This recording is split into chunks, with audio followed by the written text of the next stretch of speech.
After what's been a pretty turbulent August for the government, Nigel Farage making a lot of the weather, that court case in Epping really throwing the government off course. Keir Starmer says this morning in the Mirror, "I'll defeat Farage's scare tactics." And is it scare tactics which we've seen from Nigel Farage in August? Is that the right way to describe the summer? Well, no, I don't think so. And also, he doesn't tell us how he's going to defeat it, by the way. I've read that article in the Mirror. It's more of the same. Look, Farage came up with it was a barnstorming speech, in my view, big speech at Oxford Airport.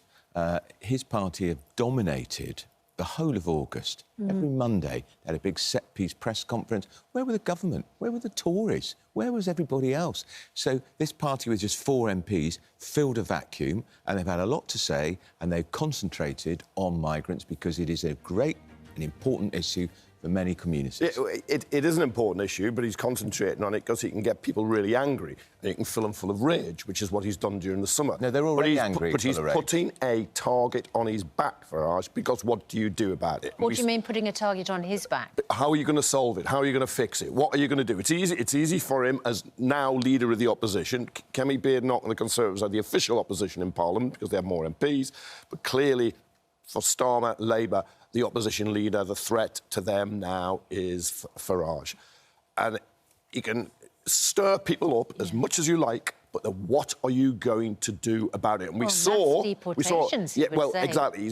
He wants to mainstream racism and bigotry, but what are you going to do about it? And you saw immediately mass deportations, despite the fact it is vile to speak in those terms. What are you going to do about it? How are you going to do it? Are you really going to pay the Taliban to take people? What are you going to do about it? And that's going to be Farage's problem, because he may have peaked too soon when the election may be nearly 4 years away. The last government said that we're going to, say all people coming in, it's illegal, we're going to stop asylum processing, we're going to send them all back. In government, that is really hard, as we saw with Rwanda, because it's really hard to actually operationalise it. But if you're in opposition like Nigel Farage, he just makes speeches. Yeah. But also, how does he actually come under pressure? Well, that is it. That is holding him to account. Kevin says about Farage stirring it all up. Epping Forest Council is one of the few Tory councils left in the country. They're the ones that took the Home Office. It's nothing to do with reform. They grasped that initiative. They went to court. This hotel was closed down by the previous government. This current government reopened it. They said it's causing great unease in the community. Nothing to do with reform stirring it. Great unease in the community. They went to court, they won, and then they lost again because apparently the Home Office have decided the rights of those asylum seekers in that hotel, remember they came here illegally, trump those of the concerns of the people in the No, that wasn't the case. Well, that's what the Education Secretary said just that yesterday. They lost because more senior judges on a more senior court ruled that the judge may have not got it right in the lower court. That's why that happened. It wasn't about the rights of the asylum seekers, the people in the hotel. It was about the rights of whether you can open it or not. Look, whether that central government had that power. We don't want to be part of a narrative which is whipping up fury, hate, anger. But we also need to acknowledge there seems to be a crisis now. Now, is this a genuine crisis? Are these asylum hotels... I mean, clearly the protests are getting toxic. We saw the protests over the weekend and horrible scenes. But is there a real issue with an asylum system that's not working, and then when claims are processed, we can't send people back? For instance, how do you send back an Afghanistan asylum seeker if you don't and won't and can't have a deal with the Taliban, and it is not a place that you can send someone back to? Look, and the appeals, the asylum system is in total chaos. It is regarded with complete contempt by the British people, and it's for 2 reasons, in my view. It's because it's being exploited by some of the people coming here, and it's also been wrecked by the last government and the current government. No wonder people hold it in such contempt. No wonder, because the system is not working. You haven't answered Susanna's question. You deliberately didn't answer What was? What do you do? Well, yeah, you could listen for a start. What do you do about Afghanistan? Yeah, about Afghanistan. But what do we do about this? Because what's happening is all the anger and protest and nastiness is being aimed at groups of people. We don't know who these people are in these asylum hotels. I know that's part of the problem in local communities. They say, well, we don't know who they are. But it's all being directed at the asylum seekers, whereas actually the problem is successive governments have not properly tackled, resourced, funded, staffed this system.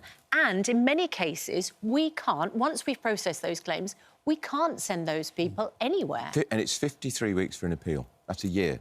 And in which time don't a lot of these people vanish? Some of them working illegally in the black economy. Worse, hasn't much it? worse. I mean, the number of hotels has halved. Yeah. They are deporting more people, but the problem they've got is that the court process on appeals is now taking an enormous amount of time. So you've got people sitting in hotels for a year after they've been told their asylum claim has been rejected because they're going through the appeal process. And they're sitting in a court for another year, in a hotel for another year, at vast public expense, which is fuelling the public discontent and unease at a time when there's not enough money for pensioners, people's fuel bills are soaring, problems with... Of course it is causing dismay. Kevin, you've just got to accept it. It is causing huge problems in local communities. You're going to be furious when you discover the political identity of the government that left this problem. And the Kevin, new you government lot have had 13 months and they've made it work. And the number of people crossing the Channel is going up all the time because there is no deterrent. There is no deterrent. There is no easy solution, in truth. Right? Smash the gangs was a slogan, and we'll hear today, to some extent, that disruption is working, but it's not going to halt the flow of people now.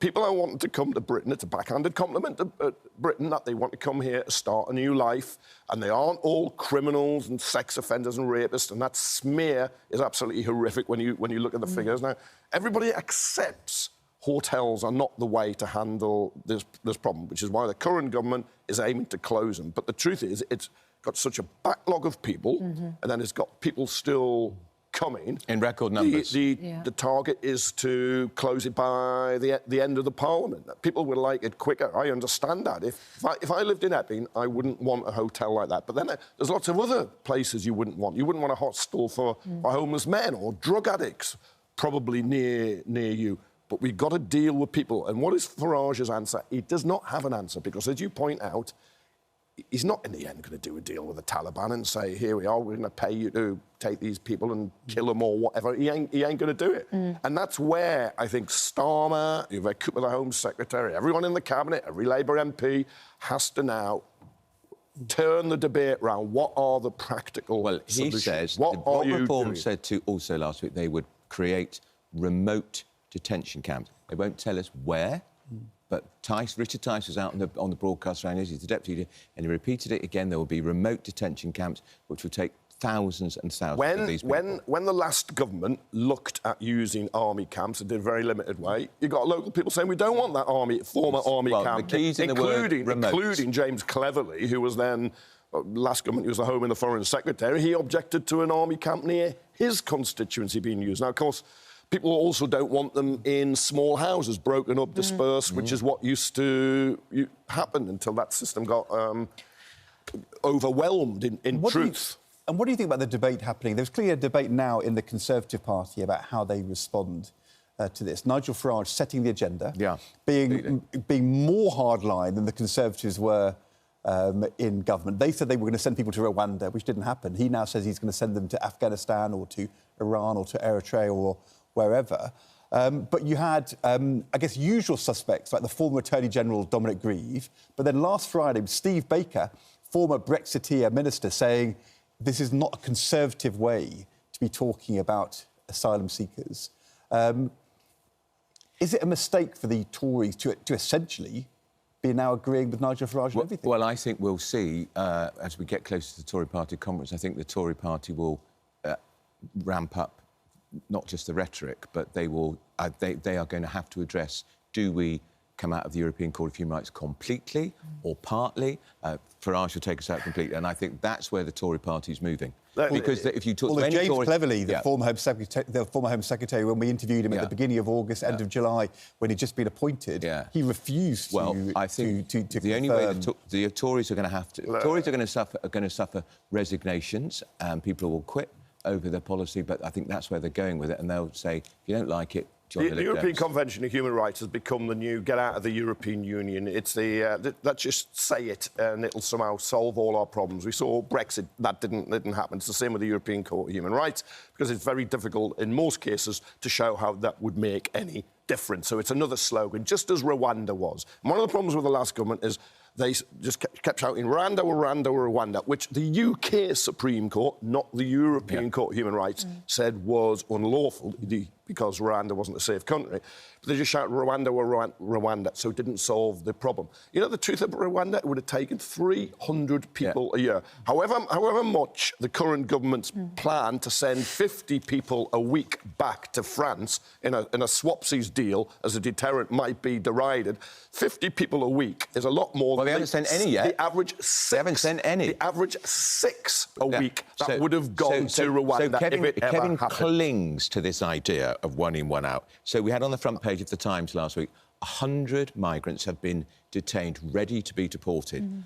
Since the one in, one out scheme was announced. And how many migrants had arrived illegally in that time? 3,600. So it's a couple might be out, thousands in. It's the most inappropriately named scheme going. And clearly, the 100 who've been detained are not acting as a deterrent because they're still coming in record numbers. Well, Rwanda was never a deterrent. Record numbers. And Kevin goes on about the Tories going on about Rwanda. His lot, the shower that are now in power, kept going on about smash the gas. We haven't yet topped the record numbers of 2023 in your government. You're clinging for straws. It is true, though, drowning man. Even if the Rwanda scheme had worked, that was hundreds compared to tens of thousands coming in. But Kevin, Andrew does make an important point, I think, which is that in the end, unless there is a deterrent, then you're not going to turn this round. And what is in the end a deterrent which can work for a country like ours? Yeah, it is deportations if you're not a refugee or an asylum seeker. But pulling out of the UN Refugee Convention, pulling out of the European Court of Human Rights ain't going to solve any of that. What do you do about people from Afghanistan or Eritrea or Sudan or from Iran if you can't legally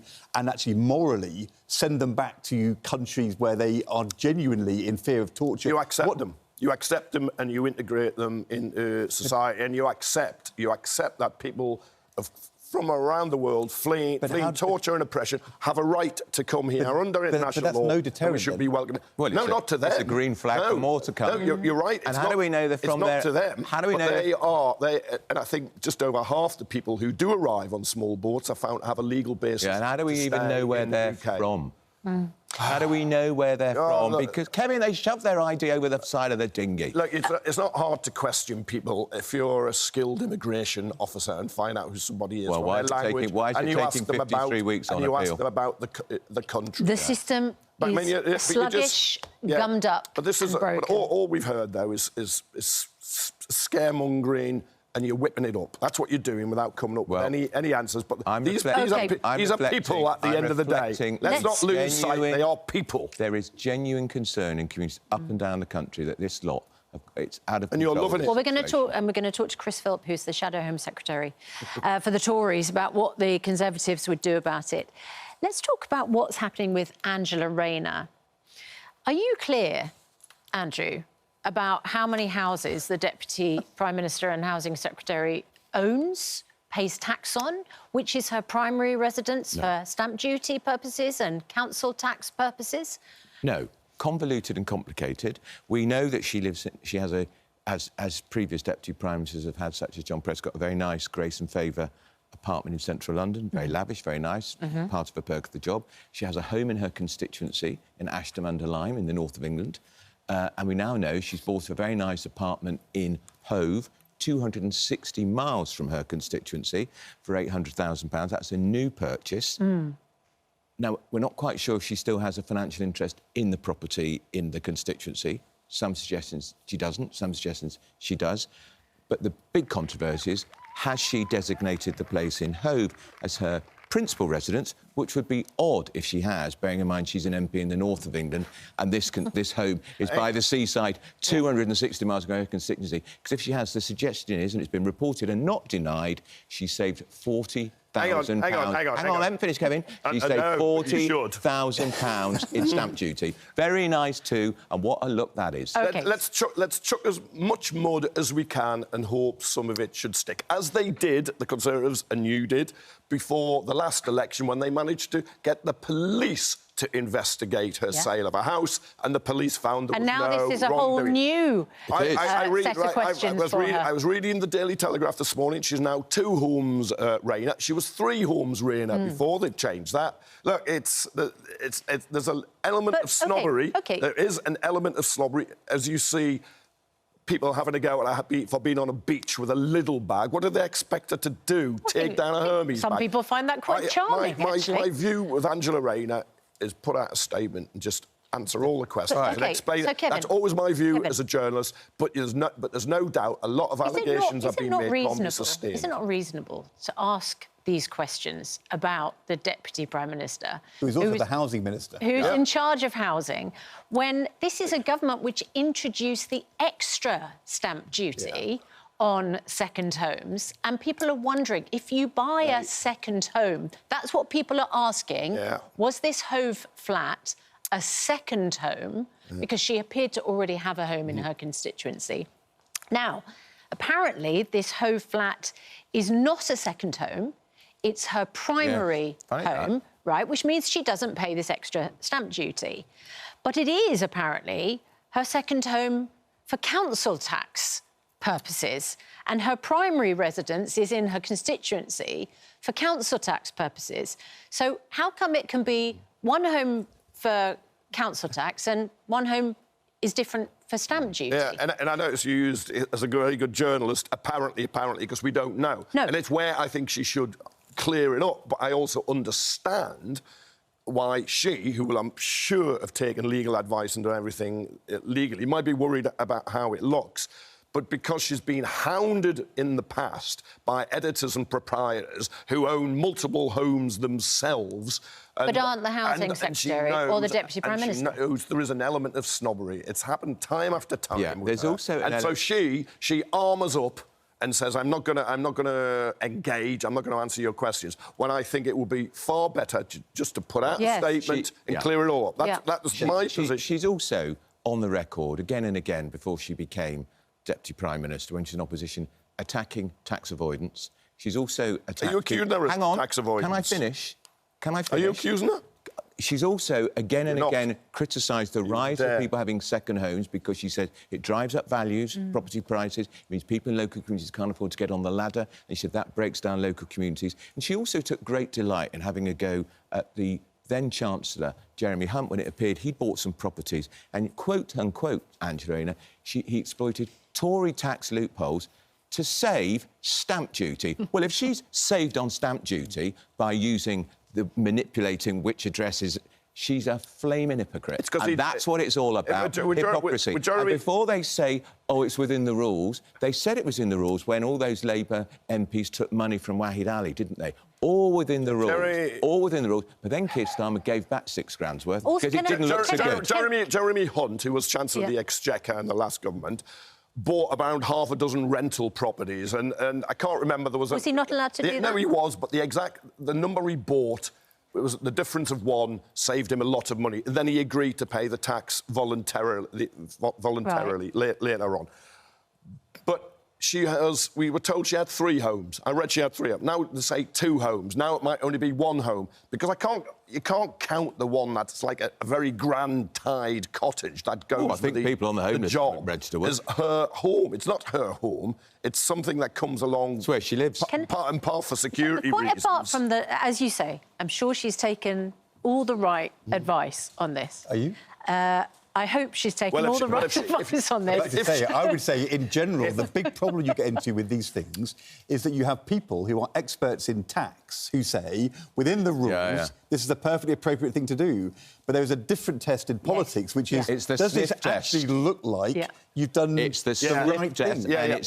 And quite often you find that something was done which apparently was all legal, is what everybody else does. But if you're in that situation and it doesn't look right, as Kevin says, when you put your statement out, you then got to say, OK, well, whatever was done, I'm sorting it out, and then you move on. But there is a world of difference between you can take flack if you've done something that looks a bit iffy, but it's legal, if you've done something that was...